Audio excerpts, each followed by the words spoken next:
The story of the hard nut.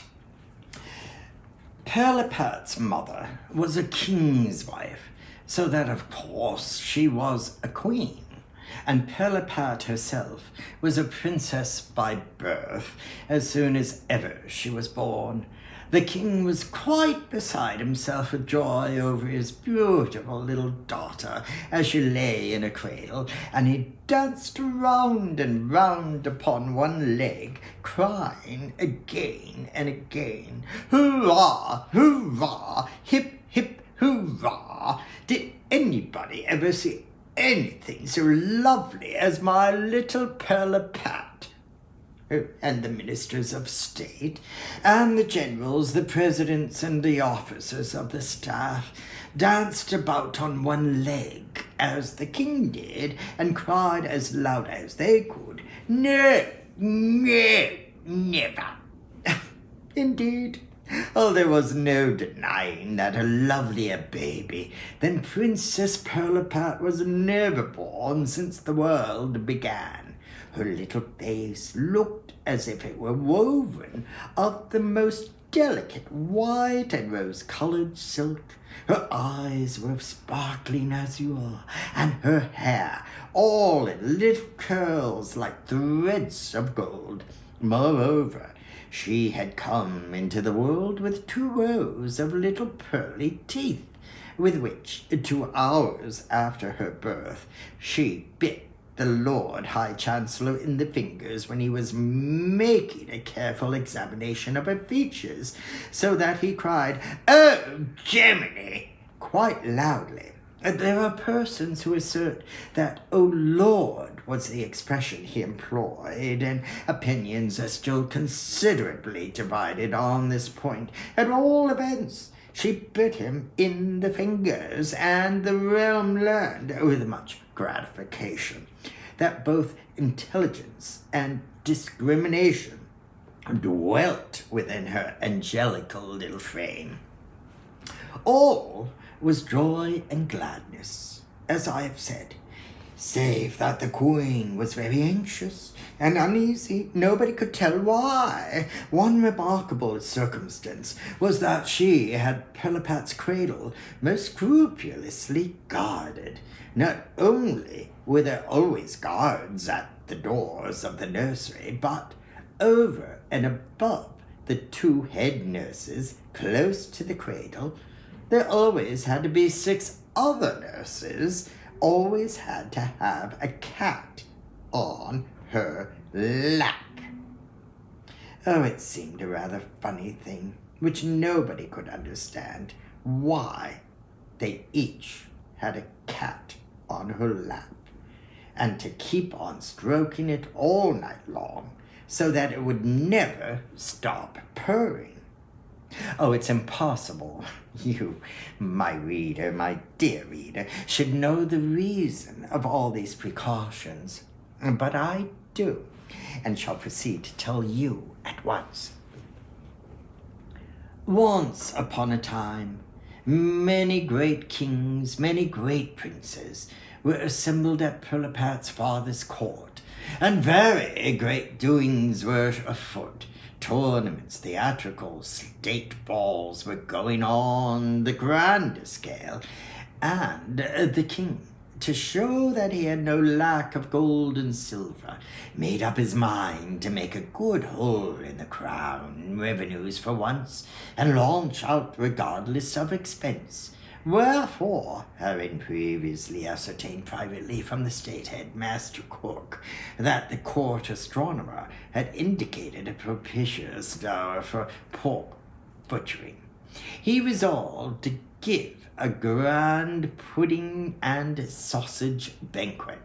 He jumped into a state carriage, personally invited all the kings and the princes to a basin of soup, merely that he might enjoy their astonishment at the magnificence of the entertainment.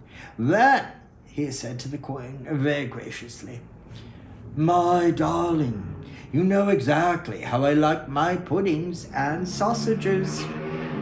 The queen quite understood what this meant.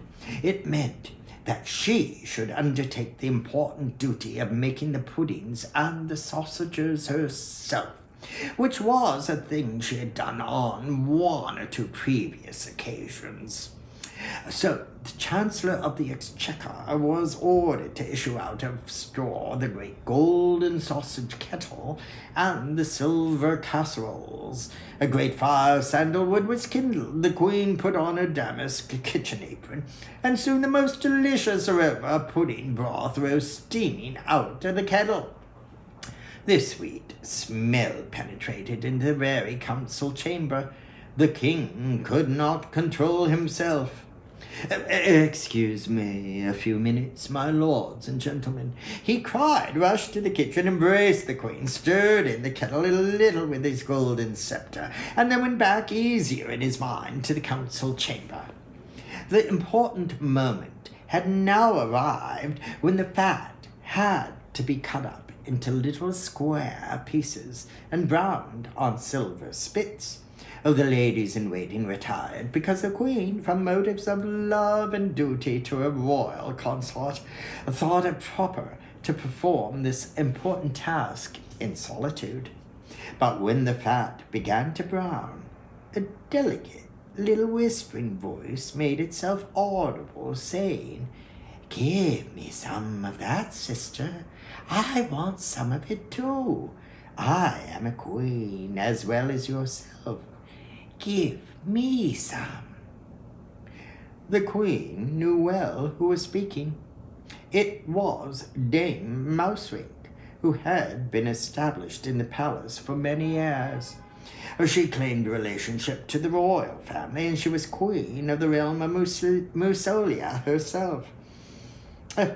Dear, Moussolia. Oh, no, that's incorrect. Moussolia herself, and lived with a considerable retinue of her own under the kitchen hearth. The Queen was a kind-hearted, benevolent woman, and although she didn't exactly care to recognize Dame Mousewink as a sister and a queen, she was willing at this festive season to spare her the tidbits she had a mind to. So she said, "Come out, then, Dame Mousewink. Of course, you shall taste my browned fat." So Dame Mousewink came running out as fast as she could, held up her pretty little paws, and took morsel after morsel of all the brown fat as the Queen held them out to her. But then all Dame Mousewink's uncles and her cousins and her aunts came jumping out too, and her 7 sons, who were terrible ne'er-do-wells, into the bargain, and they all set to at the brown fat, and the Queen was too frightened to keep them at bay. Most fortunately, the mistress of the robes came in and drove these inopportune visitors away, so that a little of the brown fat was left. And then, when the court mathematician, an ex-senior wrangler of his university, was called in, which he had to be on purpose, it was found possible, by means of skillfully devised apparatus, provided with special micrometer screws, and so forth, to apportion and distribute the fat among the whole of the sausages, etc., under construction. The kettle drums and the trumpets summoned all the great princes and potentates to the feast. They assembled in their robes of state, some of them on white palfreys, some in crystal coaches, and the king received them with much gracious ceremony, and took his seat at the head of the table, with his crown on and his sceptre in his hand. Even during the serving of the white pudding course, it was observed that he turned pale and raised his eyes to heaven. Sighs heaved his bosom. Some terrible inward pain was clearly raging within him. But when the black puddings were handed round, he fell back in his seat, loudly sobbing and groaning. Everyone rose from the table, and the court physician tried in vain to feel his pulse. Ultimately, after the administration of most powerful remedies, burnt feathers and the like, His Majesty seemed to recover his senses to some extent, and stammered, scarce audibly, the words, "Too little fat." The Queen cast herself down at his feet in despair, and cried, in a voice broken by sobs, "Ah, my poor unfortunate royal consort! Ah, your tortures that you are doomed to endure! But you see the culprit here at your feet. Punish her severely. Alas, Dame Mousering, her uncles, her 7 sons, her cousins, and her aunts came and ate up nearly all the fat, and—" Here the Queen fell back, insensible. But the King jumped up, all anger, and cried in a terrible voice, "Mistress of the robes, what is the meaning of this?" The mistress of the robes told all she knew, and the King resolved to take revenge on Dame Mouserink and her family for eating up the fat which ought to have been in the sausages. The Privy Council was summoned, and it was resolved that Dame Mouserink should be tried for her life, and all her property confiscated. But as his Majesty was of opinion that she might go on consuming the fat, which was his apanage, the whole matter was referred to the court clockmaker and arcanist, whose name was the same as mine, Christian Elias Drosselmeyer, and he undertook to expel Dame Mouserink and all her relations from the palace precincts forever, by means of a certain political or diplomatic procedure. He invented certain ingenious little machines into which pieces of brown fat were inserted, and he placed these machines down all about the dwelling of Dame Mouserink. Now she herself was much too knowing not to see through Drosselmeyer's artifice. But all her remonstrances and warnings to her relations were unavailing. Enticed by the fragrant odor of the brown fat, all her 7 sons and a great many of her uncles, cousins, and aunts walked into Drosselmeyer's little machines and were immediately taken prisoners by the fall of a small grating, after which they met with a shameful death in the kitchen. Dame Mouserink left the scene of horror with her small following. Rage and despair filled her breast. The court rejoiced greatly.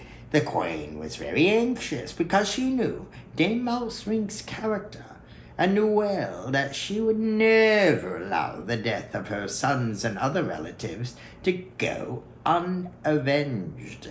And in fact, one day, when the Queen was cooking a fricassee of sheep's lights for the King, a dish to which he was exceedingly partial, Dame Mouserink suddenly made her appearance and said, "My sons and my uncles, my cousins and my aunts are now no more. Have a care, lady, lest the Queen of the Mice bites your little princess in two. Have a care."